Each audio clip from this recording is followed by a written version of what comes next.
Hey guys, what's up? Welcome back to the channel. It's Cynicalex, and today I want to bring you some Tier 2 Sabertooth gameplay because he's actually quite a lot stronger at Tier 2 as opposed to just Tier 1, which is where I made the original video detailing how to get him, detailing what to do to kind of max out or minimize the number of crystals that you waste, the number of materials.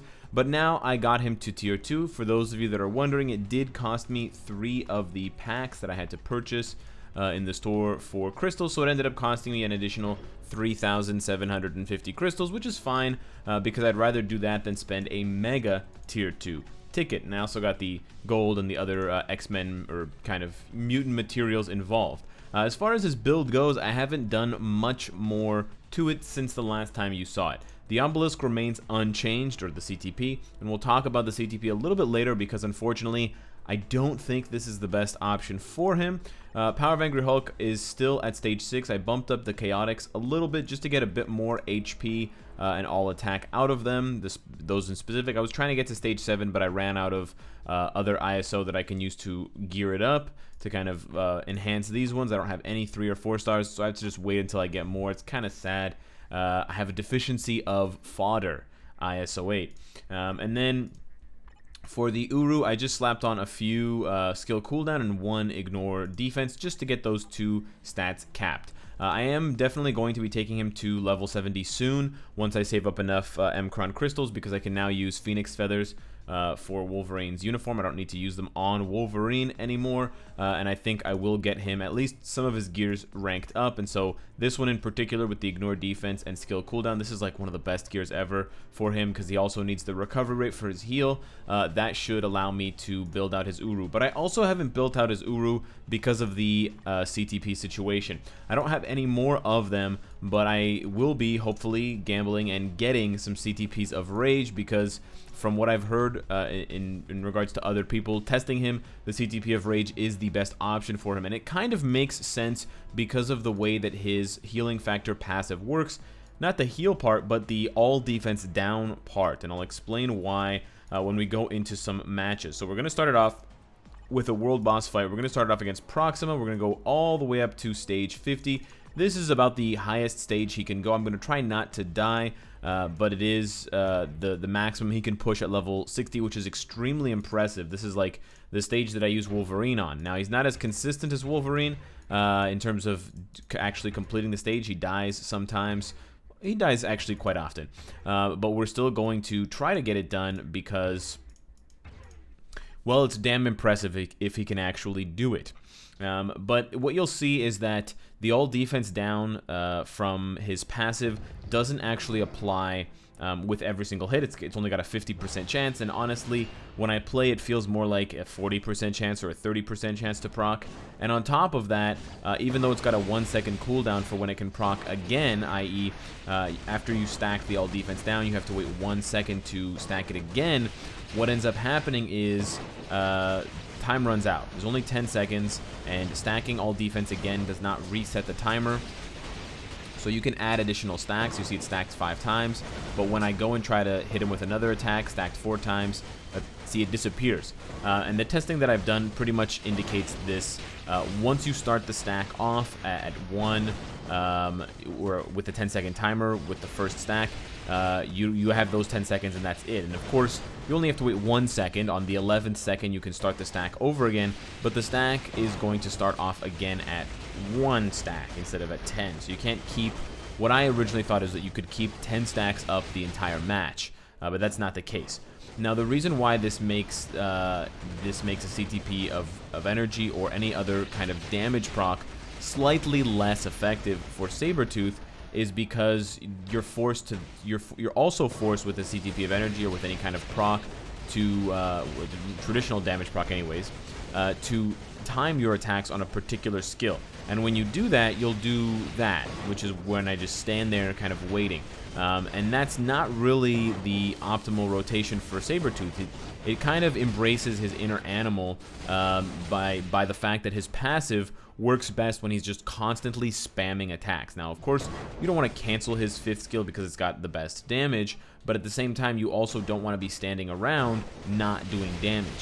Because the more hits you can get in, you know, if I could spam 3 and then 4 and then kind of just rotate through them kind of wildly and not worry about a proc as much, let's say if I was using a CTP of Rage, then I could probably get more stacks off. Now, the difference between the number of stacks that I could get is probably not that large. There's probably other factors that influence the CTP of Rage being very good for Sabretooth. The dodge obviously synergizes with his heal because he'll get hit less and so he can recover his health better. Because he doesn't have super armor as well, that dodge is going to be nice. And the crit rate on the CTP of Rage means that with the 25 bonus crit that he gets from Terrible Roar, his 3rd skill, it'll be very easy to cap 75. And then, of course, max crit rate with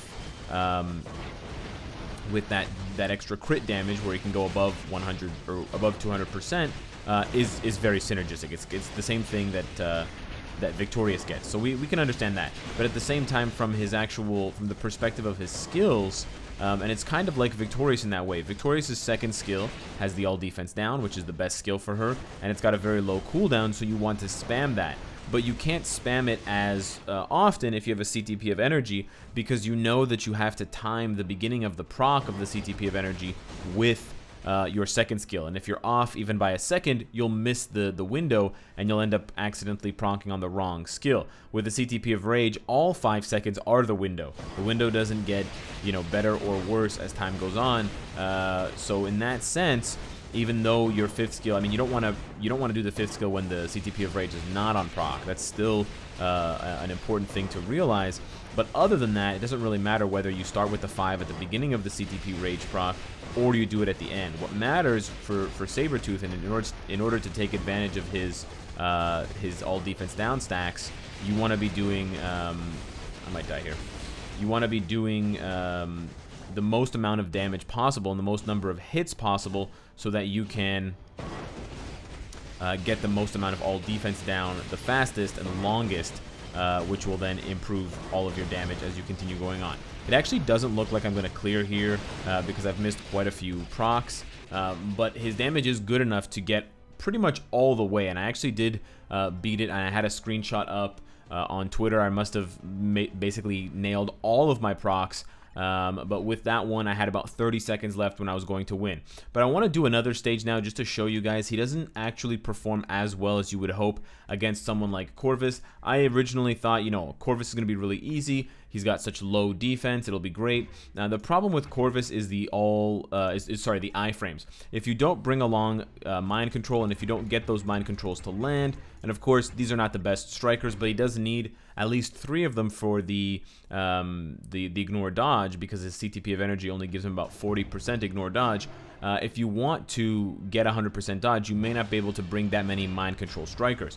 And with characters that have a lot of iframes, what ends up happening is it actually negates a lot of the all defense down stacks effectiveness, because Sabretooth has to wait for the iframes to land, and then he has to start attacking after that. And so because of... Wow, I just died.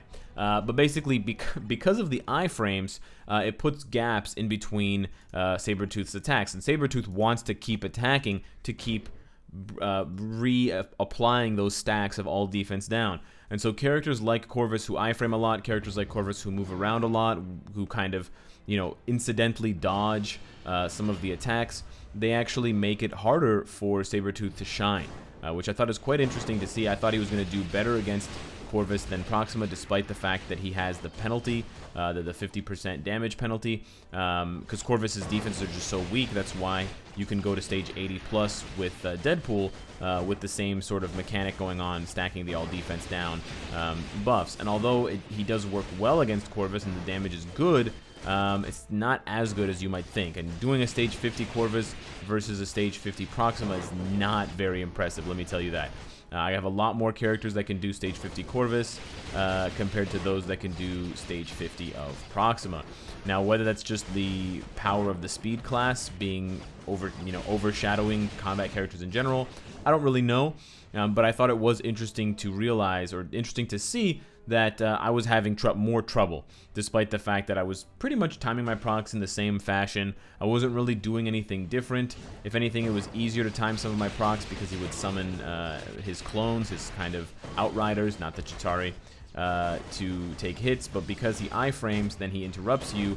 Not only does he interrupt your proc, sure, but then he also interrupts those stacks of all defense down from getting, and I got guard broken there as well. And I think he guard breaks more than Proxima does, which is something that I also just haven't really paid much attention to because it very rarely happens. Most characters have super armor, or they have enough iframes to get through, but besides the 5th skill iframe, there's really not much in terms of the iframes that, I mean, Sabertooth is not really going to use his 1st skill iframe, and then that's it. He doesn't have any other iframes on his skills, and so it's just the movement on the 4th skill that you can look forward to try to dodge attacks with that way. But you can see the time just kind of runs out, and I was kind of surprised at stage 50.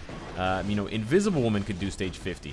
Yeah, you've got the mind control to lock down Corvus, and maybe that is really what's causing so much problems, that I don't have mind control, that I can't interrupt his iframes. But I just thought it was an interesting thing to note. One final thing I wanted to show you guys before we wrap up the character showcase, because I do want to push him to level 70 and see just how far he can go. I was very impressed with his showing, and even more so than Juggernaut in Shadowland. And I'll show you the clip now. I was able to get to stage 75 and use him with a leadership, so he could obviously do a lower stage without a leadership, like a 65, and I can't wait to see where he'll be able to go with level 70 and some of his gears ranked up, and possibly a CTP of energy. I'm guessing at least 80, possibly 85, maybe even 90, which is insane to consider.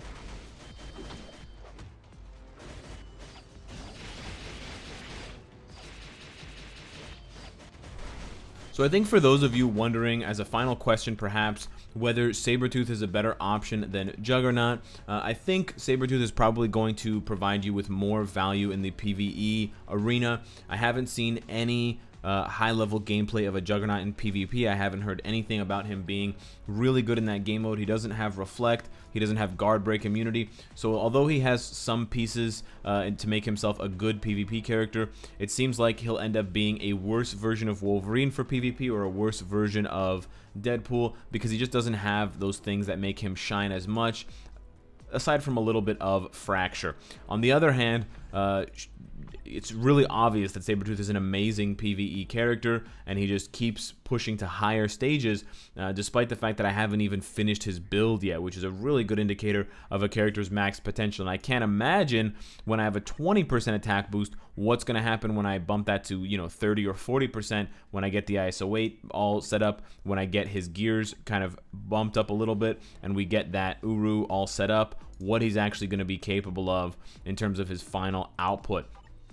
So let me know what you guys think of Sabertooth Tier 2. Let me know what you want to see next. Subscribe if you enjoy the content. And of course, if you like what you see, I hope to see you again tomorrow. Take care.